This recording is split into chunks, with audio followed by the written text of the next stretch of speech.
एक भारतीय फैमिली अगर साल का 5 लाख से 30 लाख तक कमाती है तो वो मिडिल क्लास फैमिली में आएगी, और जो फैमिली साल का 1.25 लाख रुपए से लेकर 5 लाख रुपए तक कमाती है वो लोअर क्लास में आएगी, और जो फैमिली साल का 1.25 लाख भी नहीं कमा पाती वो फैमिली पोअर क्लास में आएगी। यानी कि अगर आपको एक मिडिल क्लास फैमिली में आना है तो आपकी फैमिली की महीने की इनकम मिनिमम 40,000 रुपए तो होनी ही चाहिए। अब ये चार्ट को देखो, अगर एक भारतीय महीने का 25,000 रुपए कमाता है जो साल का होता है 3 लाख रुपए, तो वो भारत के टॉप 10% लोगों में आ जाएगा। यानी कि महीने का 25,000 रुपए कमाने वाला इंसान भी भारत के 90% लोगों को पीछे छोड़ देगा। अब इससे साफ दिखाई देता है कि भारत में कितने कम लोग हैं जो महीने का 25,000 रुपए भी नहीं कमा पाते हैं। और अगर मान लो महीने का 25,000 रुपए कमा भी लिया और अपने पूरे पैसों को सेव भी कर ले तो उन्हें 1 करोड़ बचाने में लगभग 33 साल लग जाएंगे, और ये तो तब है जब वो 1 रुपया भी खर्च नहीं कर रहे हो। इससे पता चलता है कि हमारे देश में लोग मिडिल क्लास तो छोड़ो, ढंग से लोअर क्लास की कैटेगरी में भी नहीं आते हैं, क्योंकि उनकी सालाना इनकम ही बहुत ही कम है। Rich dad poor dad by Robert Kiyosaki, ये किताब हमें असली फाइनेंशियल एजुकेशन का मतलब सिखाती है, जिसे हमें बचपन में सीखना चाहिए था।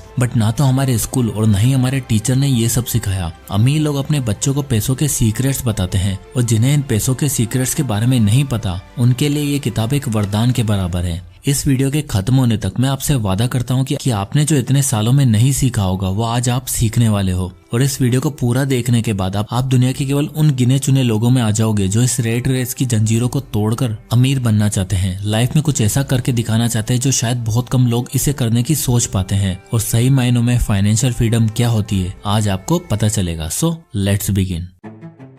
Lesson number 1, rich don't work for money, money works for them. Robert Kiyosaki कहते हैं कि पुअर और मिडिल क्लास लोग पैसों के लिए काम करते हैं, जबकि रिच लोग पैसों के लिए नहीं, पैसा उनके लिए काम करता है। हमें बचपन से यही सिखाया जाता है कि अच्छे से पढ़ाई करो, अच्छे मार्क्स लाओ, तभी बड़े होकर हमें एक अच्छी जॉब मिलेगी और हम जी जान लगाकर हार्ड वर्क करेंगे और पैसा कमाएंगे। ये रास्ता काफी लोगों के लिए सही भी है, बट इसमें एक प्रॉब्लम है। रॉबर्ट कहते हैं कि जब भी किसी इंसान को अपनी पहली सैलरी मिलती है जिसका उसे जीवन पर इंतजार था, तो सैलरी मिलते ही वो उससे चीजें खरीदने की सोचने लगता है, और जैसे जैसे जॉब में वो पैसा कमाने लग जाता है तो उसकी इच्छाएं भी बढ़ती चली जाती है। शुरुआत एक स्मार्टफोन से होती है जो धीरे धीरे एक बड़े घर तक चली जाती है। महीना खत्म होते होते वो सारे पैसे खर्च कर देता है और बस अगले महीने की 1 तारीख का वेट करता है। एक बहुत ही अच्छी कहावत है, a salary is like a drug and your employer gives you to forget your dreams. यानी कि ये सैलरी एक ड्रग की तरह काम करती है जो आपको आपके ड्रीम्स भुलाने में मदद करती है, क्योंकि जैसे एक इंसान इस सैलरी के माया जाल में फंसता चला जाता है वो धीरे धीरे करके अपने सारे ड्रीम भूलता चला जाता है, क्योंकि उसे इसकी लत इस कदर पड़ जाती है कि नौकरी छोड़ने के नाम से उसे डर लगने लगता है और वो इस रेट रेस में फंसता चला जाता है। वो सुबह 7 बजे उठता है, ब्रेकफास्ट करता है, बस या ट्रेन पकड़कर ऑफिस जाता है और दिन भर ना चाहते हुए भी अपने बॉस की डांट सुनते हुए बस वेट करता है कि जैसे तैसे शाम के 6 बज जाए और उसे इस जेल से छुटकारा मिल जाए। और यही लाइफस्टाइल वो जिंदगी भर फॉलो करता है, क्योंकि उसे पता है कि ये सैलरी नहीं आई तो घर कैसे चलेगा, क्योंकि बचपन से यही तो कमाने के सपने दिखाए गए थे।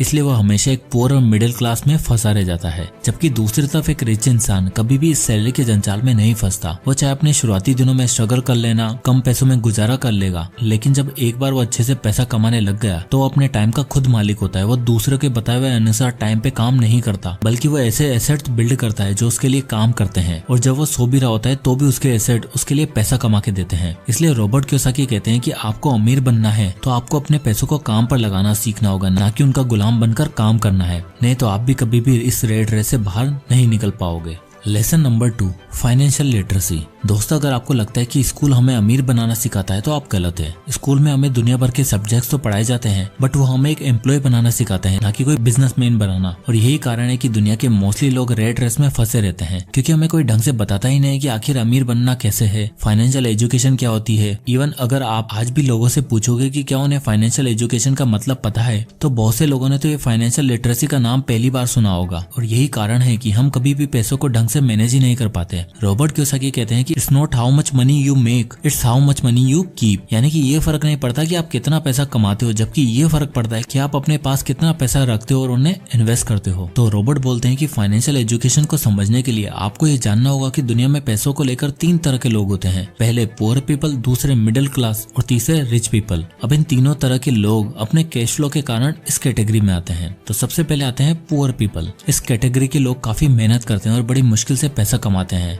तो आप देख सकते हो कि इनकी जो भी इनकम होती है वो सारी इनकम इनके रेंट में और खाने पीने में निकल जाती है, तो इनके पास कोई भी पैसा नहीं बचता है। और ऐसे लोग ना तो कोई एसेट क्रिएट कर सकते हैं और न ही कहीं पर पैसे इन्वेस्ट कर सकते हैं, क्योंकि मंथ एंड तक इनके खर्चे मैनेज हो जाए वही बड़ी बात है। इनकी इनकम इतनी जरा सी होती है कि ये बड़ी मुश्किल से खर्चा निकाल पाते हैं, इसलिए इस कैटेगरी के लोग अपने इस कैश फ्लो के कारण हमेशा गरीब रहते हैं। दूसरे मिडिल क्लास, दुनिया के सबसे ज्यादा लोग इसी कैटेगरी में आएंगे। अब यहाँ पर हम इनके कैश फ्लो को समझते हैं। इनकी इनकम पुअर कैटेगरी के लोगों से तो थोड़ी ज्यादा होती है, तो सबसे पहले इनकी जो भी इनकम होती है उससे ये अपने खर्चे चला लेते हैं और फिर उसके बाद ये अपने बाकी के खर्चे करते हैं, जैसे लोन पर ली हुई कार की EMI देना, अगर होम लोन ले रखा है तो होम लोन की किस्त पे करना, और जब इनके पास कुछ पैसा बचता है तो ये लोग FD में अपना पैसा सेव करके रख देते हैं। ये लोग पुअर कैटेगरी से तो ठीक है, बट ये लाइफ टाइम मिडिल क्लास में ही रह जाते हैं, क्योंकि उन्होंने अपने ऊपर लाइबिलिटीज ही इतनी ले ली होती है, जैसे दुनिया भर के लोन ले लेना, जिससे कि इनकी मेजर इनकम इनके लोन की किस्तें भरने में ही निकल जाती है और ये लाइफ टाइम पैसों को लेकर स्ट्रगल करते रहते हैं। अब तीसरे तरह के लोग आते हैं रिच पीपल। ये लोग जो भी कमाते हैं उन पैसों को काम पर लगाते हैं और उससे मिलने वाले रिटर्न पर ये लोग अपने खर्चे चलाते हैं। इनकी इनकम स्टॉक्स और बिजनेस से होती है और इनका जो भी एक्सपेंसेस होता है वो वेकेशन और एम्प्लॉय की सैलरी में जाता है। ये सबसे स्मार्ट तरह के लोग होते हैं, क्योंकि इनके ऊपर कोई भी लायबिलिटीज नहीं होती है, और लायबिलिटीज ना होने के कारण ये अपने पैसों को काम पर लगाते हैं, यानी कि इन्वेस्ट करते हैं, जिससे कि इनका पैसा अपने आप ग्रो होता रहता है और इन्हें रोज सुबह उठकर ये सोचने की जरूरत नहीं पड़ती कि आज पैसा कैसे कमाएंगे, इसलिए ये बहुत ही आराम की जिंदगी जीते हैं। अब आता है lesson number 3, how to solve money problem. दोस्तों, आप किस कैटेगरी में रहोगे ये डिपेंड करता है कि आप मनी प्रॉब्लम को कैसे सॉल्व करते हो। रॉबर्ट बोलते हैं कि जब वो यंग थे तो उनके रिच डैड ने उन्हें बताया था कि मनी की प्रॉब्लम को सॉल्व करने से आप स्मार्ट बनोगे, जिससे आप पैसों को सही से मैनेज कर पाओगे। रिच डैड बोलते थे कि मनी प्रॉब्लम बिल्कुल एक दांत में हुए दर्द की तरह होती है। दांत में दर्द होने से आपको बुरा फील होगा और हो सकता है कि इस कारण से आप ऑफिस में ठीक से काम भी न कर पाओ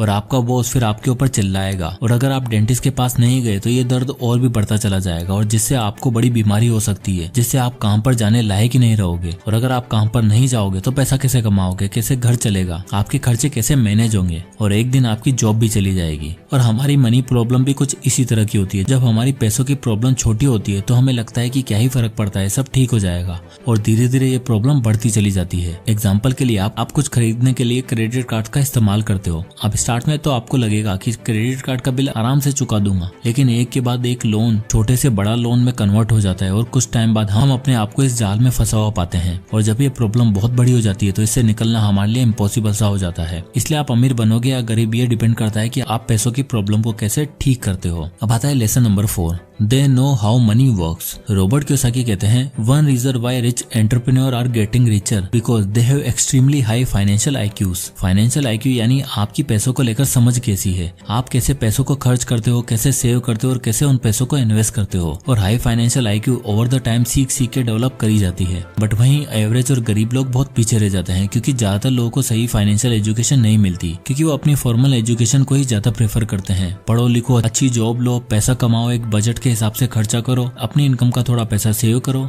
ताकि 60 की एज में आप अपने हॉस्पिटल बिल्स पे कर सको। इसी फॉर्मूले से गरीब लोग अपनी लाइफ जीते हैं और यही नॉलेज वो अपने बच्चों को भी पास ऑन करते हैं। अब अगर आप किसी गरीब बच्चे से पूछो कि वो गरीब क्यों है, तो उसके पास पैसा ना होने के कई सारे रीजन होंगे, कि उसके फादर इतना पैसा अर्न नहीं करते, उनके पास कोई सेविंग्स नहीं है, वो ज्यादा एजुकेटेड नहीं है। और अगर आप सेम सवाल किसी अमीर के बच्चे से पूछो कि वो अमीर क्यों है, तो वो खुद बता देगा कि उसके फादर क्या क्या काम करते हैं, उनके पास कितने एसेट्स हैं, कहाँ से पैसा आता है। अब क्योंकि वो खुद एक अमीर घर से है तो उसे अपनी फैमिली से फाइनेंशियल एजुकेशन मिल जाती है। वो सीख जाता है कि पैसा कैसे कमाते हैं, उन्हें कैसे सेव करते हैं, इन्वेस्ट करते हैं, पैसों को ग्रो कैसे करा जाता है, क्योंकि उसने अपने घर में ये सब होते हुए देखा है। यही रीजन है कि हर जनरेशन के साथ उनका पैसा और ग्रो होता जाता है। अब एक्सपेक्टेशंस हर जगह होती है, पर ऑथर के अकॉर्डिंग फाइनेंशियल लिटरेसी वो सिंगल सबसे मेन रीजन है जिससे अमीर और अमीर होता है और लैक ऑफ फाइनेंशियल एजुकेशन की वजह से गरीब और गरीब होता चला जाता है। अब ऐसा नहीं है कि लोग इस गरीबी को दूर करके अमीर नहीं बन पाते। जिन्हें अपनी फैमिली से फाइनेंशियल एजुकेशन नहीं मिलती वो खुद से पैसे के बारे में सीखते हैं, बुक्स पढ़ते हैं, ऐसी वीडियोस देखते हैं, मिस्टेक्स करके उनसे सीख कर वो खुद को फाइनेंशियली स्मार्ट बना लेते हैं और इस पुअर क्लास से रिच क्लास में जंप कर लेते हैं। और वो जो कुछ सीखते हैं वो अपने बच्चों को भी ये एजुकेशन पास ऑन करते हैं। इस तरह से हर जनरेशन के साथ वो अमीर से और अमीर होते चले जाते हैं। अब आता है lesson number 5, everything is not risky. Robert बोलते हैं कि अक्सर लोग जो चाहते चाहते हैं वो हासिल क्यों नहीं कर पाते? क्योंकि सबको लगता है कि लाइफ में एवरीथिंग इज रिस्की। लोगों को लगता है कि हमें तो बस एक जॉब करनी है जिससे हम सिक्योर रहें, कहीं अमीर बनने के चक्कर में हम सब कुछ लुटा ना बैठे, और इसी जॉब सिक्योरिटी के चक्कर में वो कभी कोई एक्शन ही नहीं लेते। रॉबर्ट के रिच डैड बोलते थे कि अगर तुम अमीर बनना चाहते हो तो तुम अभी जो सोचते हो, तुम्हारी जो अभी थिंकिंग है, तुम्हें उसका एग्जैक्ट ऑपोजिट सोचना होगा, तुम्हें अपनी सोच को बदलना होगा। रिच डैड बोलते थे कि अगर तुम जॉब सिक्योरिटी के बारे में सोचते रहोगे तो तुम लाइफ टाइम हार्ड वर्क ही करते रहोगे, और इससे तुम नहीं तुम्हारा बॉस अमीर होता जाएगा। और अगर तुम अपना बिजनेस बिल्ड करना स्टार्ट करोगे तो स्टार्ट में हो सकता है कि तुम्हें परेशानियों का सामना करना पड़े, लेकिन बाद में तुम्हें काम नहीं करना पड़ेगा और तुम्हारा पैसा तुम्हारे लिए काम करेगा। और जब बचपन में रिच डैड ने यह लेसन रॉबर्ट को बताया था तो रॉबर्ट का सवाल था कि ऐसा करना रिस्की नहीं होगा क्या? इस पर रिच डैड बोले कि तुम्हारे पेरेंट्स पैसे बचाने के लिए क्या करते हैं? इस पर रॉबर्ट बोले कि वो सेल का वेट करते हैं, और जब सेल होती है वो नए कपड़े, जूते, ये सारी चीजें सस्ते में ले लेते हैं, जिससे वो काफी पैसे बचा भी लेते हैं। यहाँ तक कि जब फूड की सेल होती है तो सस्ते में मिल रहे खाने को भी फ्रिज में जमा करके रख लेते हैं। इस पर रिच डैड हंसते हुए बोले यानी कि तुम्हारे पेरेंट्स पैसे बचाने के लिए बहुत हार्ड वर्क करते हैं। तो रॉबर्ट बोले कि हाँ, क्या आप ऐसा नहीं करते हो क्या? इस पर रिच डैड बोले कि हाँ, मैं एग्जैक्टली ऐसा ही करता हूँ, बट तुम्हारे पेरेंट्स अपना फ्रिज भरने के लिए सेल में चीजें लेते हैं और मैं अपना पोर्टफोलियो भरने के लिए चीजें सेल में लेता हूँ। मतलब मैं ऐसे इन्वेस्टमेंट करता हूँ जो मुझे सस्ते में मिल रहे होते हैं और उससे मैं अपना पोर्टफोलियो भरता चला जाता हूँ। और यही डिफरेंस है कि तुम्हारे पेरेंट्स हमेशा पैसों की कमी होने से परेशान रहते हैं और हार्ड वर्क करते हैं, जबकि मैं बिना काम किए भी अमीर होता जा रहा हूँ, क्योंकि मेरी रियलिटी तुम्हारे पेरेंट्स से बिल्कुल अपोजिट है। तो अगर तुम्हारे पेरेंट्स इन्वेस्टिंग को रिस्की ना समझे तो वो भी मेरी तरह सेम चीज करके अमीर बन सकते हैं, उन्हें बस अपनी सोच को बदलना होगा। तो एट द एंड ये बुक हमें ये सिखाती है कि चाहे अभी आपकी फाइनेंशियल कंडीशन कैसी भी हो, आपके पास डिग्री हो या नहीं, इन सब बातों से कोई फर्क नहीं पड़ता। आपको तो बस इन कुछ प्रिंसिपल को फॉलो करना है और अपने डर को खत्म करके रेट रेस से बाहर निकलकर वो करके दिखाना है जो मोस्टली लोग सोचने से भी डरते हैं। फिर उसके बाद आपको अमीर बनने से कोई भी नहीं रोक सकेगा। सो दोस्तों, आई होप कि ये वीडियो आपको पसंद आया और इससे कुछ ना कुछ आपको जरूर सीखने को मिला होगा। तो अगर आपको ये वीडियो पसंद आया तो इसे लाइक करो, ज्यादा से लोगों तक शेयर करें। और अगर आप इसी तरह के वीडियोस देखना चाहते हैं तो हमारे चैनल को सब्सक्राइब करना ना भूलें। मैं इसी तरह के वीडियोस लाता रहता हूँ। और अगर आप किसी बुक या टॉपिक पर वीडियो चाहते हैं तो हमें कमेंट करके जरूर बताइएगा, मैं उस पर वीडियो बनाने की पूरी कोशिश करूंगा। तो मिलते हैं नेक्स्ट वीडियो में, तब तक के लिए जय हिंद।